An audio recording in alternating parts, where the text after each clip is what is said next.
Welcome back to Previously Prohibited. I'm Jenin here with my co-host Melissa Whitty, and we've had a series of wonderful guests, but today it's just going to be me and Mel. We have a couple of things we want to talk about. We're going to start off with the Foreign Agents Registration Act, FARA. Mel did an excellent thread on it that I think will elucidate some things for a lot of people. And then we're going to go into a series of executive orders that came out over the past couple days, or at least statements of executive branch officials, basically indicating there's going to be a serious crackdown on pro-Palestine speech on U.S. campuses. President Trump said so himself, and Elise Stefanik echoed his words, and RFK Jr. has now gotten into this space. He apparently considers anti-Semitism to be a public health matter akin to the Black Plague or something like that. And so HHS is now going to be fighting anti-Semitism on college campuses, which I have a lot of opinions about. But first, over to you, Mel. Yes, thank you. If you could, if you're, not too depressed, if you could hit the like button, hit the subscribe button, we certainly appreciate it. We love all your comments. Thank you so much, guys, for all your support. We truly appreciate it, especially all your kind words and messages that we get from you. So I am in the process of writing a bunch of really a thread, like a mega thread on the Zionist lobby, right? And I wanted to stop calling it the Israeli lobby because that gets a little confusing, because there is a foreign lobby for the state of Israel that actually is registered under FARA, except for it has nothing really to do with politics. I mean, they lobby Congress like a tiny bit. I think the last filing I saw, they spent like $8,000 or something like a pathetically small amount. But so one thing that if you're ever going to write about the Israeli lobby, AIPAC, anything like that, you'll notice that something that happens like over and over and over again is that people will say, well, how come you never talk about any of the other foreign lobbies, right? Why don't you ever talk about all of the money that all these other foreign countries spend? And the reason that they say this is number one is that it's a very common talking point that's put out by the Hespera bots. They love to distract, right? And most people just don't actually know what foreign lobbying is. They don't understand what FARA is. They hear the word lobbying and they just think that these countries are like giving money to our Congress, right? I mean, that's pretty common. People think that that's what lobbyists do, is they bribe our politicians. And so I wanted to explain to people what that was. So we're just going to scroll through. It's kind of a long thread.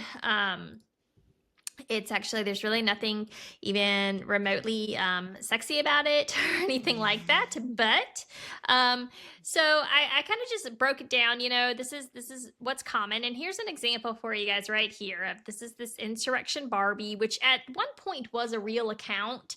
And then it seemed to be like sometime early last year, I think it got bought out, which is a common thing for big accounts or bigger accounts to do. They'll get 300,000 or 400,000 followers, and usually posting, just kind of run of the mill MAGA memes and whatnot. And they will get bought out by companies, and they will become like these kind of information, or they're used as tools of propaganda. And this one definitely was. She went from posting about, I think it was like 50 or 60 times a day, which is pretty normal, to she posts all day, every day, 24 hours a day. I mean, it's clearly an operation that's going on. And of course, she gets boosted by Elon, a lot of the other big right-wing accounts. So I like to call her the Hespera Barbie. But this is a really common talking point that you'll see from them. It's like, look at all the top foreign countries. And they get these numbers from OpenSecrets, right? Which has its foreign lobbying page, right? And all they do is they just download the data straight from the FARA site, right? And you can see, and she come down here, look, Israel's number 10 for overall foreign lobbying. Okay. See, Qatar spends more lobbying than the U.S., Mel. Right, exactly. I know. Well, I mean, really, Liberia clearly is where we need to start looking. So, and this is like a really common, I mean, you see it all the time, right? And so the first thing that she'll notice is that this is the part that they cut out from the bottom, right? And it says that FARA requires registration for activities including tourism and trade promotion on behalf of a foreign principal. So it's not just people lobbying Congress. It's actually a lot of other stuff too, right? But the big one is tourism, trade promotion, but also if a foreign country owns any kind of news or media communication company, right? So newspapers, television, Telemundo. There's some Korean programming that gets shown in the U.S. If that's partly state owned, then it's going to be registered under FARA, right? And all of those people have to register as well. So like I went through and here you see, they said that in 2020, China was the number one seller, right? And they said, it was 2021 was the one that I looked at for that one. And they said $84 million. Well, 64 million of that was just from these three companies that you can see. This is the China Daily Distribution Corp, and this is a filing with with Congress. It shows in the first 6 months or whatever of this period, just this one newspaper registered 5.6 million, and then it registered another 5.6 million. And then this one, which is like a Chinese television show, in that year, they registered over $40 million. Here, this newspaper, again, 11, almost $12 million, so 64 of that $84 million was just these three two newspapers and a television station. And so you can see how like that, of course, would the spending like that, it catches up really fast, right? So, or it adds up really fast. So you've got the Bahamas here where in 2020, they recorded $33 million. Well, if you ever see like a come visit the Bahamas commercial on television, all of that is tourism paid for by the state of the Bahamas, and so it's part of their tourism promotion, and ergo it is registered. The people who are doing those promotions are registered with FARA. So of the 33 million that the Bahamas spent in 2020, 31.5 million of it was just on tourism, regular stuff. So just to ask kind of a dumb question for people who may not know, which may or may not include myself, I'm not going to reveal that. What does having to register under FARA mean for, does it limit what you can spend? Nope, doesn't. So what it is, so it was started in the in 1938. It passed, right? It was actually in response. Initially, it was in response to the rise of Nazi propaganda in the U.S., right? So the Nazis or the Nazi Party, they were trying to reach. We have a lot of ethnic Germans in the U.S., especially at the time. There were still a lot of people with a lot of ties to Germany. So the Nazi Party was trying to spread the National Socialism and the fascist message here in the U.S., right? So they were going through Americans and they were paying Americans. And so there was this kind of, I don't want to say like a moral panic, but there was concern because fascism and whatnot. And not just, it's interesting because it wasn't just fascism. It started out as just fascism and it was kind of actually pushed by these Jewish groups out of New York, right? Going back, to when the wars between the Nazis and the Jews really started heating up in the early 30s, there was a lot of people think that it just kind of came on, but there was actually there was some serious pushback from world Jewry against Hitler and against a lot of his programs and, and against the scapegoating that they were experiencing. And so that, of course, Hitler turned up the pressure on them, and it really escalated into a lot of trade wars and then propaganda wars, right? And so it was a guy named Samuel Dickerstein was his name, and it was him and a man named John McCormick. They were on the McCormick-Dickerstein committee, and that's who came up with the idea of FARA. So they knew they couldn't actually stop these Americans from disseminating this information, but they also knew that, or they wanted to do something so they came up with this idea that we're not going to say you can't say it, but you have to register if you're getting paid by a foreign agent to spread propaganda, specifically to spread political propaganda. You have to tell us who's paying you, tell us how much they're paying you, and tell us what they're paying you to say, right? And the whole idea of just being a registered foreign agent was supposed to stifle the speech, right? It's supposed to kind of dissuade it. And then over time, it just kind of evolved until eventually the whole political speech part was actually repealed, right? So that's why you can spread the message of Zionism now without registering. And that was repealed in the mid 90s. But yeah, initially it actually was all about political speech, and it had nothing to do with lobbying members of Congress whatsoever. And then it just kind of I don't want to say snowballed, but eventually you had the communism. Fascism was a concern. Then we entered World War II.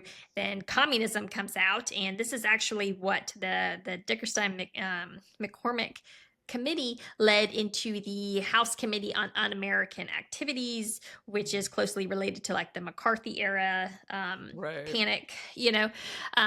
Funny story. So Dickerstein was actually a Soviet spy. He was actually a commie.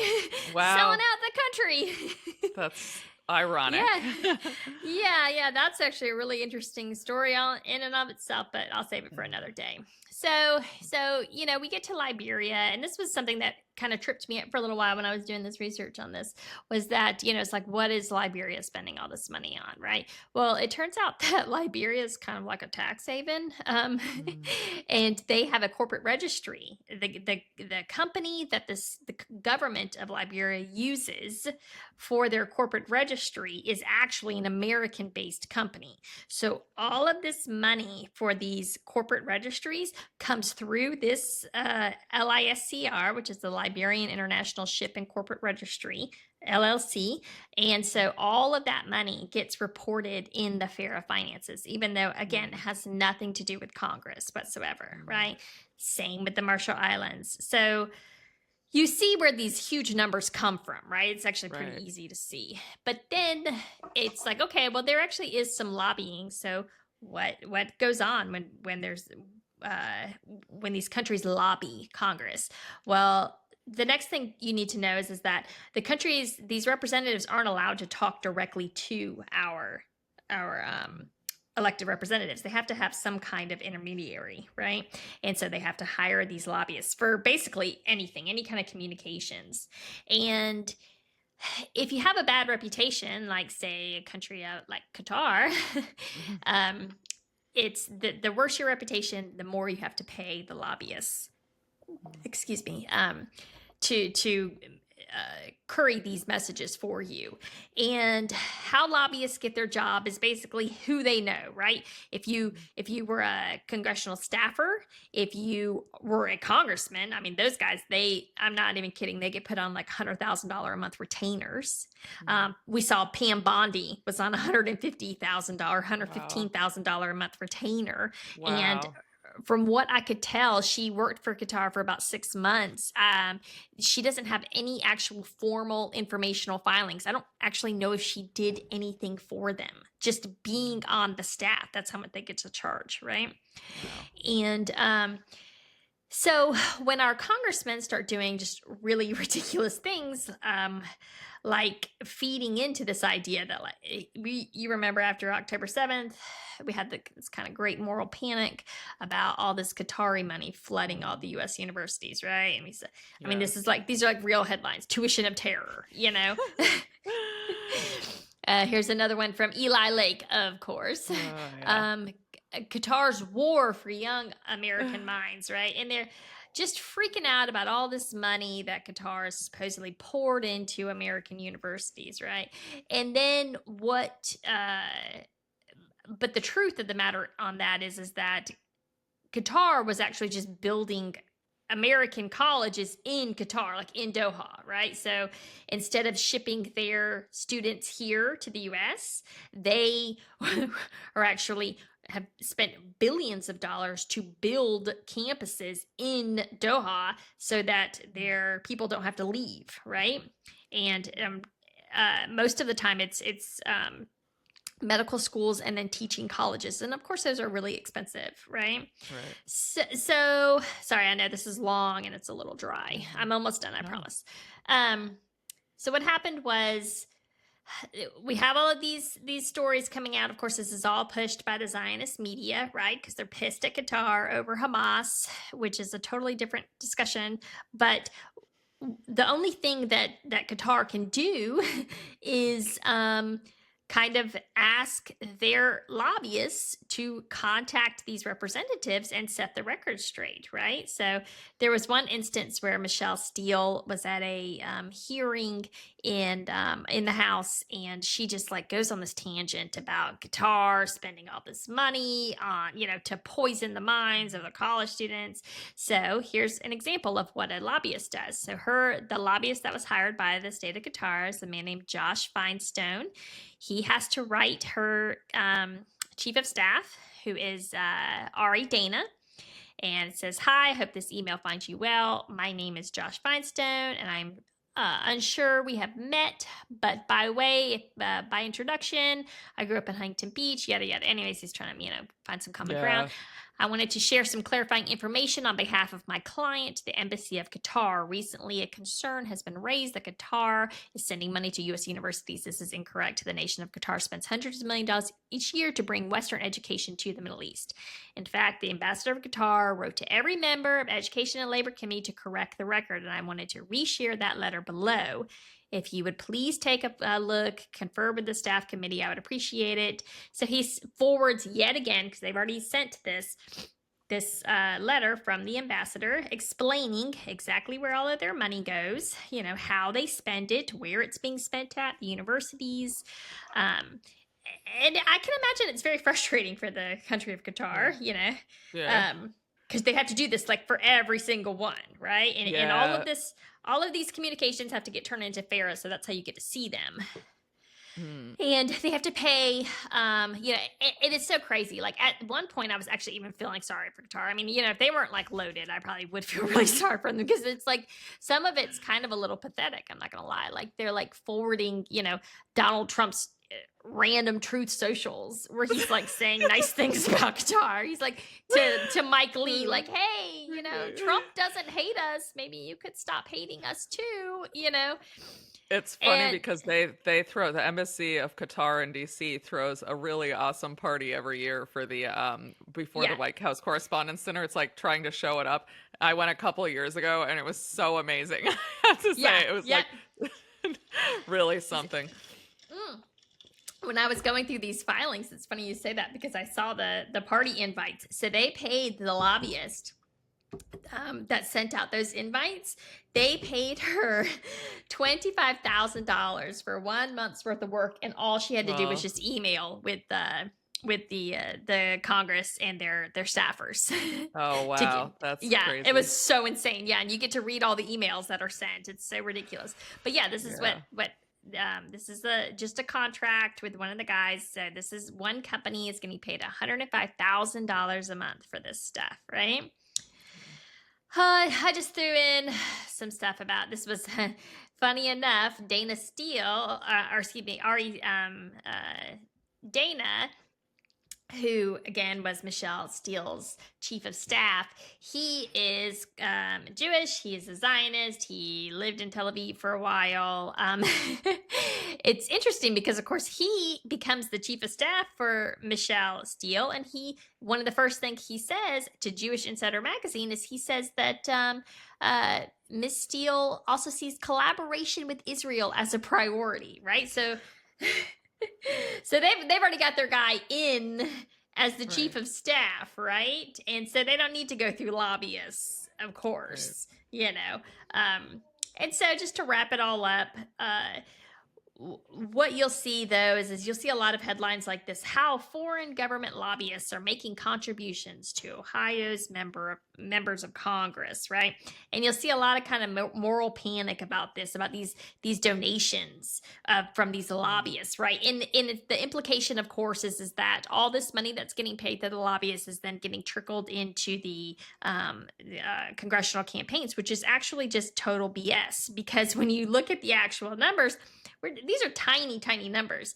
$2,500 to Jim Jordan.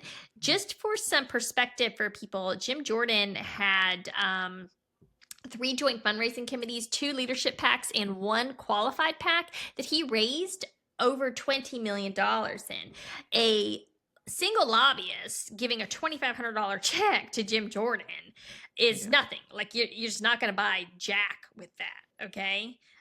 This guy's accepting, $100,000 checks in some of these joint fundraising committees. So this is just ridiculous, and it's a total distraction. And it's very frustrating for me, for somebody who, and I even said, have these people who write these articles ever actually looked at a campaign finance record? Because this is, they're not even hitting the hard money limits right here, right? It's $6,600 is what they could have given legally. And so, $1,000 to Chantel Brown, like, who cares? They might actually just like her. Like, that is a possibility. So if you ever see this, so the whole point of the thread was if you ever see that, you need to understand that those people are lying. They're either lying to you or they don't even know what they're talking about, right? Which is, it's like a coin flip, really. Probably they don't even know what they're talking about. But... And all of this, the point of all of this is, oh, sorry, go ahead. I was just going to say, kind of to contrast with the Zionist lobby, I was going to say the Israel lobby, but the Zionist lobby in the United States, which AIPAC is probably the most well-known, but there's more than that. And they don't have to register as foreign agents. That's the whole point. So right. So So now the idea of FARA, like I said, first it was like the propaganda, if you're going to spread political propaganda, and then now it's most closely associated if you are going to advocate on the behalf of a foreign government or a foreign-owned corporation, right? So there's some trade in there. And of course the tourism and whatnot. There's exceptions to some of the stuff. Basically, if you're going to advocate for the benefit of a foreign nation, you have to register, right? Except Israel. It's the only lobby in the U.S. that just is totally exempt from these rules, right? And it started with AIPAC, and now there are, I believe, I want to say, I think it's like 48 organizations that are kind of like umbrellaed under AIPAC. I could be wrong on those numbers. Isn't the justification, just to play devil's advocate, the justification is that it's not a foreign lobby. It's American, mostly Jews, but not necessarily, at least Zionists, advocating, who just happen to want to advocate for Israel's interests. Is my understanding correct? Yeah, except for the fact that all of these people that are registered under FARA are American citizens as well, right? And they too are advocating on behalf of a foreign nation. That, everybody could just say that, right? That's actually the whole point, is to make Americans have to register if you are advocating on behalf. So that's actually typically not their argument. Their argument is that they're advocating on behalf of America because what's good for Israel is good for America. Does that make sense? And that's how they sell it. Right. Which again is just total bullshit. Everybody knows it's bullshit. It's but yeah, and I think it is a harder sell for the most part. Nowadays, maybe as opposed to, I don't know, 10, 15, 20 years ago. Well, even, Trump even said, this AIPAC used to own this town, and not so much anymore, even though clearly it definitely still does own the town. Well, and I think the developments of the last couple days have really elucidated that. So as I didn't actually know, but you told me there was this ADL, right? Conference. Conference yesterday. Mm-hmm. And that seems to be where it was decided that we no longer have a First Amendment in this country.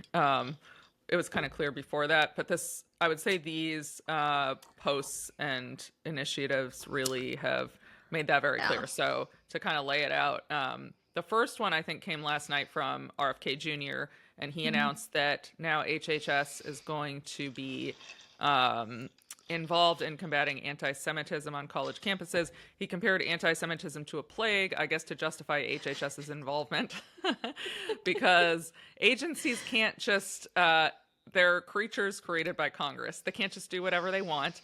The FDA can't, I don't know, all of a sudden start regulating firearms or Right. greenhouse gas emissions. One of those is for the ATF, and one of those is for like they're supposed to stay in their lane. It's called ultra-virus action if they don't, and you can sue them for it if you can show that you've been negatively affected. So the idea that HHS would be involved in this is frankly ridiculous. I mean, I argued that it was ultra-virus action when HHS was involved in online censorship about the vaccines. I said HHS, and I made this argument. The point of HHS is to help Americans improve their health. That doesn't extend to this sort of, well, if they see misinformation about vaccines, they might not get the vaccines, and then that'll affect their health. Hell no, that's not what HHS was meant to do. That's far afield. And this is even further afield since this isn't even about like vaccines. This is it's so completely insane. and so insane.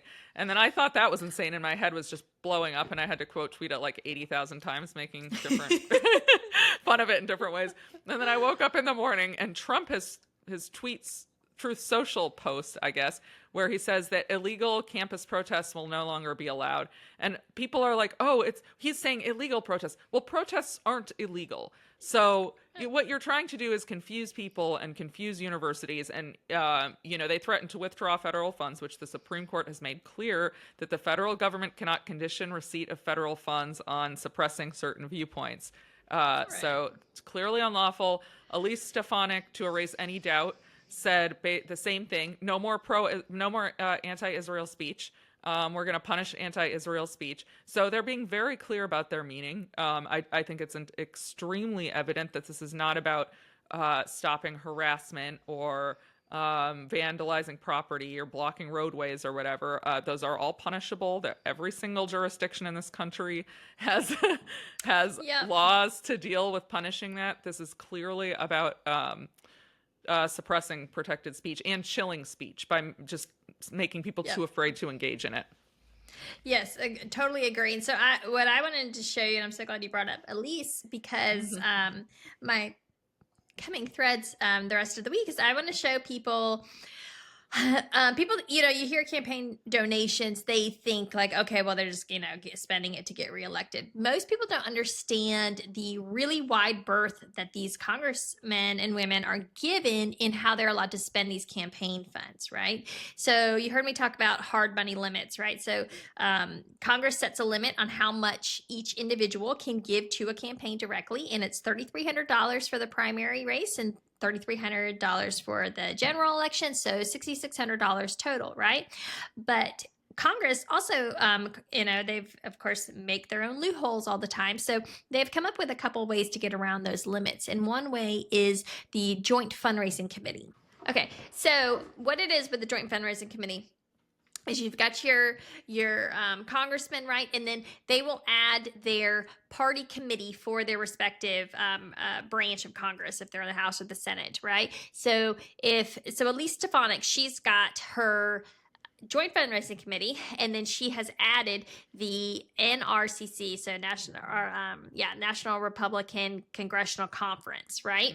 And so that's got 200 active members, or however many, 218 congressmen, right? So now she's allowed to collect a check for $6,600 for her and $6,600 for every single person in the NRCC, right? So this is how she's able to collect $300,000 checks into okay. Now the rules say that when she goes to transfer that money, right, she's only still allowed to transfer $6,600 into her account for each check, right? So somebody writes a $300,000 check, she can only take $6,600 of it, and then she's got to send the rest of it over to the NRCC, right? Except she's allowed for operational expenditures for her joint fundraising committee. She is allowed to spend as much as she wants. Okay, so that's what you see. So I like to go through these things, and it takes a long time. So just so you know, most of these people, well, not most, but a lot of them will have more than one joint fundraising committee. Elise Stefanik has. I will show you guys because I have made it really pretty for you. Right here. Let's see. Elise Stefanik has got 2 joint fundraising committees, Team Elise and then Elise Victory Fund. And then she also has a leadership pack, which is another way that they kind of get all of this money. And the leadership pack is very similar. You're allowed to collect so much money. I think it's like $5,000 for every person. So it's not quite $6,600, $5,000. And then you're supposed to, of course, distribute it, but they still spend a ton of that money. They're still allowed to spend as much as they want on expenditures for that. And so, mind you, Elise Stefanik didn't run against anyone. Okay, friends. So she has collected. So here we go on consulting. So I like to break it down just so people can see how obscene it really is. So for her, this is her, Elise for Congress is her principal. This is like regular, normal. She spent $1.7 million on consulting. On her Team Elise, which is her joint fundraising committee, she spent $75,000. On her Elise Victory Fund, 1.2. Her EPAC, which is the leadership fund, $340,000. So anyways, she spent $3.4 million on all these different kinds of consulting, and then consulting with food and beverage and travel and all this other crap. Okay. And then on travel expenses. So total across all of these committees, in 2 years, this woman spent $616,000 on travel expenses. Okay. This is, I'm guessing she doesn't fly economy, huh? Yeah.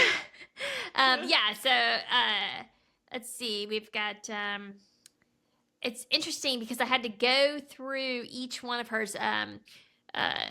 Actually, I don't actually think I did it with hers. I did it with Hakeem Jeffries because he actually didn't break anything down for me. So I just went through company by company to figure out how much he spent on his travel. But something that's very interesting with Elise, which is you will never see this with anyone else, is all of the money that she spends on supposedly on credit card merchant fees. Okay, this woman collected, I think total, I said she brought in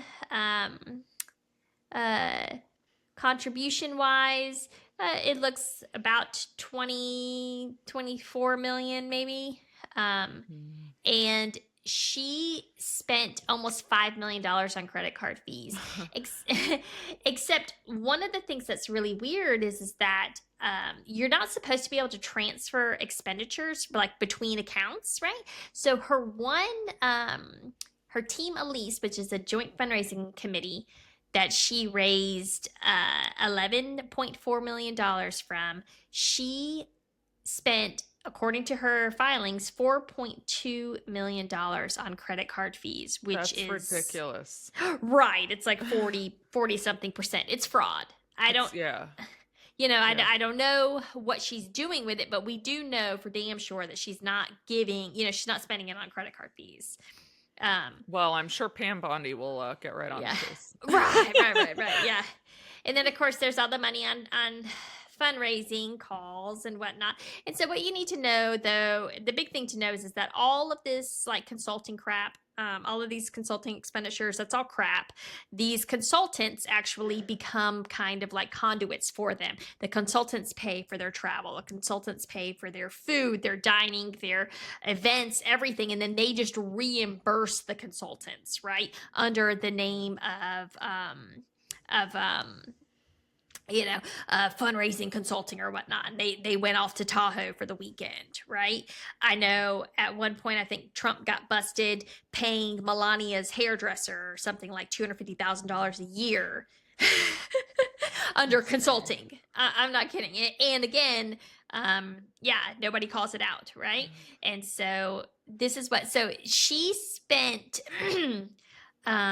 this is what she spent on her total on all of her pay, her reimbursements, everything. This is rent, everything that you would think, right? Across all of the PACs, everything you would think that would go into a campaign, right? Normal stuff like your employees, the rent, the food, the office supplies, $363,000, as opposed to, I mean, she's dropping that on digital consulting. She's dropping $504,000. Right. She's on just political strategy consulting. She's spending $314,000. She's spent on just on political consulting alone by itself for just her principal campaign. She spent more than she spent on all of the staff across all of the campaigns, all of the rent, everything. So, right. you can so see she needs that APAC money, you mean? right. So Elise's biggest donor this time around, this 2-year cycle in 2024, was a man named Robert Lauder. Robert Lauder, is from Estee Lauder, the makeup company. His family owned it. Well, he is also the president of the World Jewish Congress. And there is a video of him. I'll post it tomorrow with the thread that I write on her. That's insane. It is insane of him giving this speech. Have you ever seen the Lauder? I have not seen this speech. No, I will. I'll watch it tomorrow when you drop it. Oh yeah, it's nuts. It is basically him saying that we will not tolerate criticism of Jews anymore. We need new laws. We need new. We need a huge crackdown around the world to shut down this criticism of us. So that explains a lot of things. Yeah. And so, I mean, I hear people, I should say I see people on Twitter, say things like, it's an anti-Semitic conspiracy theory to say these things, that this has influence. Well, they say it themselves. AIPAC, and I don't mean Jews, but like the Zionist lobby. AIPAC just said that they are going to spend as much money as it takes to make sure Thomas Massie does not ascend to the Senate. So they say it. Like, they say it's their goal to drive anyone out of Congress who wants to, question what Israel does in the slightest, or maybe stop some of the things, some of our support of Israel. So this isn't it's crazy to, on the one hand, say you can't say that because it's an anti-Semitic conspiracy theory, but we're going to brag about how we can unseat you. And they're pretty successful. They have a pretty high success rate. They didn't get everybody last time. I think they tried to get Ilhan Omar out. That didn't work. But there's a handful Bush. of them. Yeah. Yeah. They haven't gotten Thomas Massie out yet, but we'll see if they successfully block his attempt to go to the Senate, where he's sorely needed, because the House is just a bunch of fools anyway, for the most part. Yeah. It's extremely frustrating. Yeah, I used to kind of be sensitive about that, but no, I mean, these people talk about their power and influence all the time, right? And you don't actually get to brag about it all the time, and then play all coy when it becomes inconvenient, when people start to point it out. I don't play those games, right? And we're talking about the Zionist lobby, not Jews as a whole. Right. I mean, for the fifth or sixth time. And I'm not even talking about all quote unquote Zionists, because again, this is a very small group of people that have this kind of power, right? Yeah. These are very, very elite, very top of the mill, and of course, they love to use your regular, everyday Zionists. They love to use your Jewish teachers, or your Jewish, your dentist or whatnot that doesn't actually have any real power. Right. They love to use them as scapegoats, and so I think it's important to not hold your criticism, but to also make sure that you're focused really where it needs to be and don't fall into that easy trap, because there's nothing that they love more than for you to just kind of vilify everybody. It just becomes Right. you essentially just prove them right, and I don't know. And you see, and it's not just yeah, these rich Jews that do this. This is everybody. I mean, this is all rich people. They love to kind of like Sure. uh, kind of wrap themselves in the common cause of the working man or whatnot, Yeah.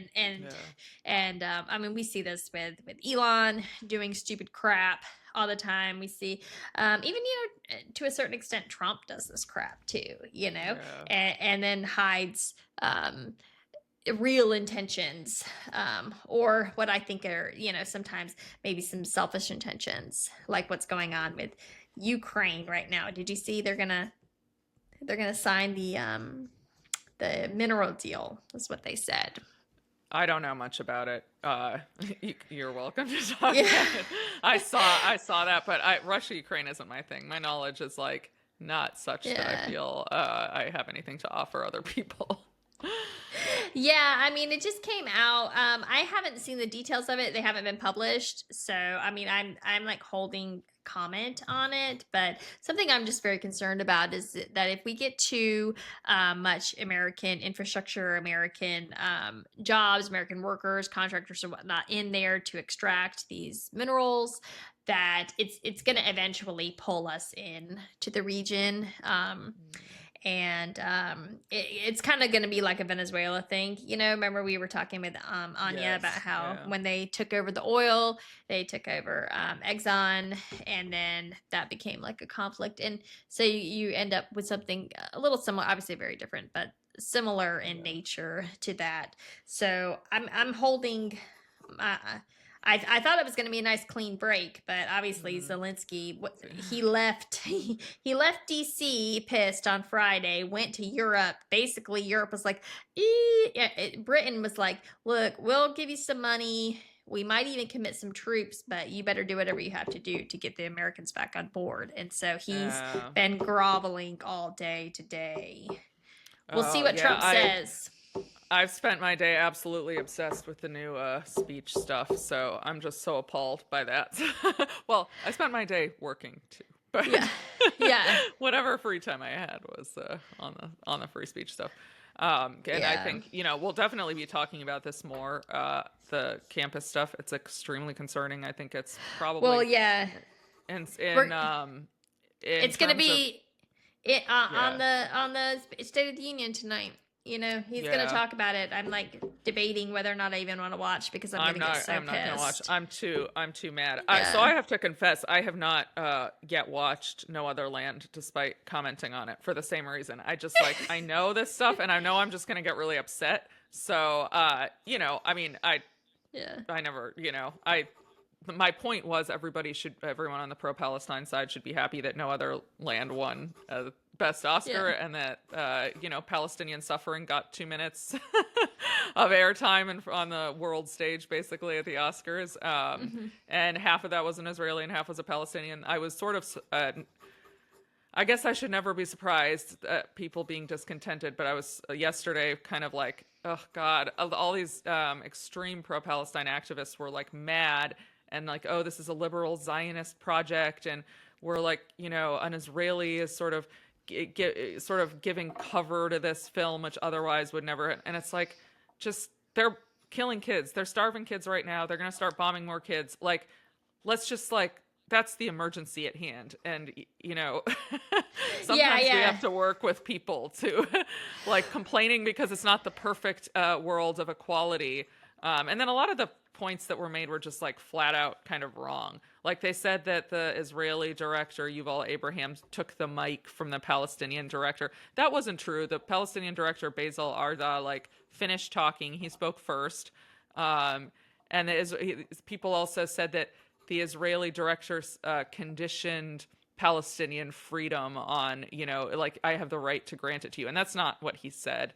Yuval Abraham Yeah. said, our Israelis can't be safe until Palestinians are free, which is true. And that's like what I've been saying for many years. If you can't keep people in these oppressive conditions and then, expect them not to act out at some point. So it wasn't conditioning. It was just explaining that the fates of the people were intertwined. And I don't really see how shitting on liberal Zionists, frankly, or not liberals. I don't even think Yuval qualifies as a liberal Zionist. Like Israelis who want to work towards peace and who recognize the wrongs being done to Palestinians. I don't think that's productive. Anyway, sorry, that was a tangent, but I had to get that in there. No.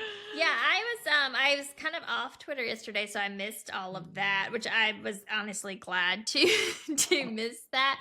I try to stay out of that stuff per se, maybe, but something I thought that like just hasn't gotten nearly enough attention is the very clearly coordinated blackout of the movie, right? You now have not just an Oscar nominated but an Oscar winning documentary that is almost impossible for Americans to see. You can stream it overseas, but it has faced a near total blackout from all of the American streaming platforms, right? And I think it's coordinated, and I think that this is a lot of Zionist pressure coming down, a lot of Jewish power being flexed to keep this out, because from what I understand, it's a very compelling movie, and it really shows just what's happening to Palestinians. And again, this is in the West Bank. This is not in Gaza, right? So this is not a story like Hamas or resistance fighting or anything like that. This is just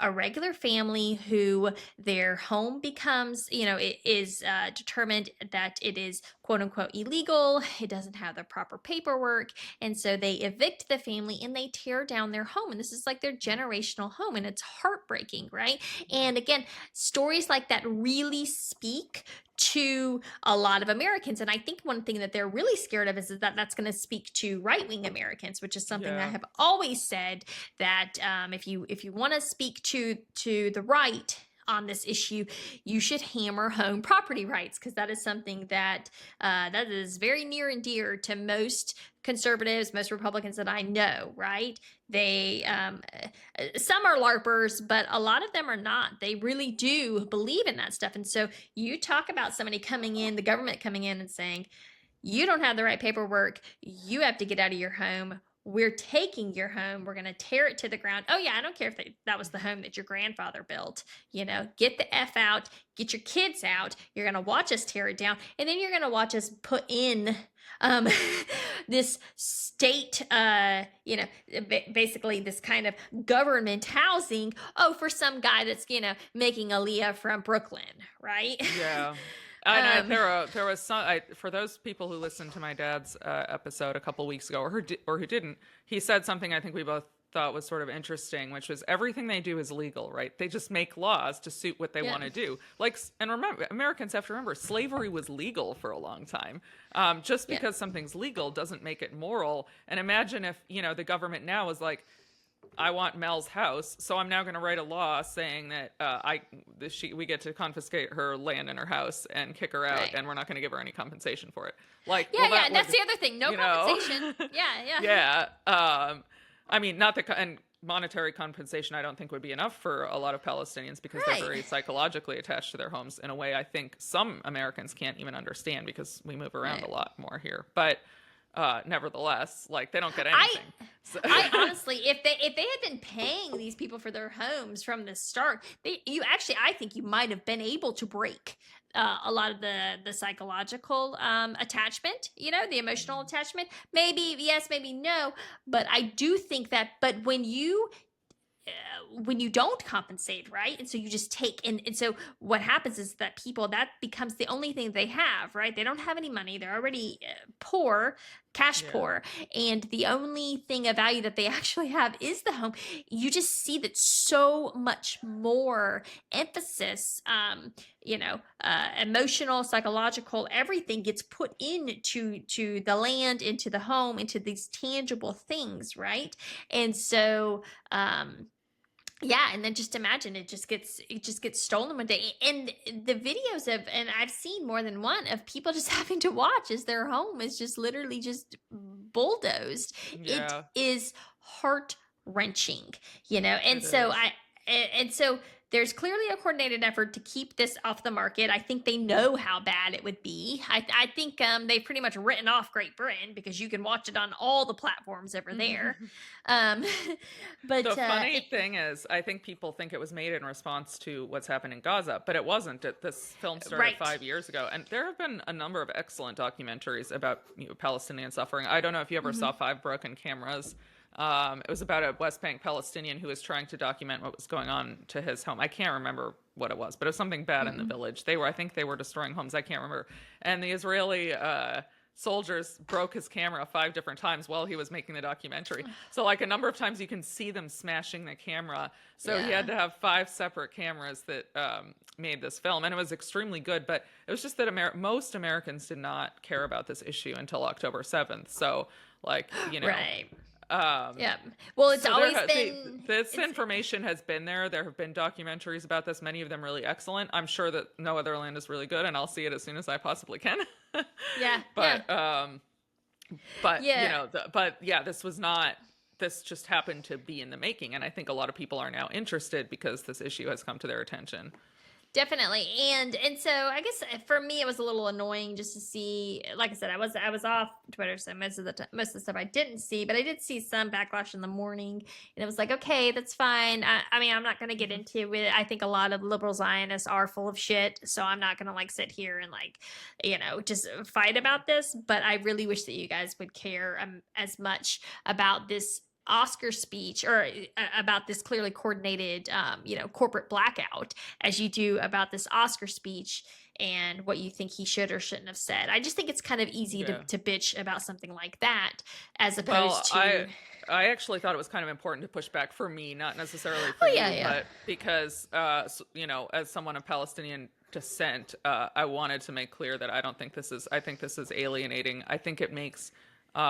people who are on the fence, Americans who are on the fence, I think it makes a lot of Palestinians look like extremists when they say things like a novelist Susan Abdul Hawa said, just like, we can't work with these people at all, because it makes them look actually anti-Semitic, and so I sort of want to push back against that, and I think like that's kind of my job that I can actually be useful in that way. Yeah, I know I'm kind of on Jewish feelings. I feel like we're just like always prioritizing Jewish feelings, to the point where I'm like, okay, I mean, if the kid got his feelings hurt again, and I understand, what you're saying, definitely, but at the same time, I'm like, let's just take that energy and focus it this way, okay? Like, I actually thought it was really mean. Like, I don't think he deserved it at all. So if that bothered me, but I mean much more about like regular Americans, regardless of Jewish, non-Jewish, whatever, who don't know that much about this conflict, kind of on the fence, or like, I hear Israel does some bad things, but also Palestinians seem kind of crazy. And then when they see these kind of tweets, I think it makes I think it turns them off from the Palestinian cause.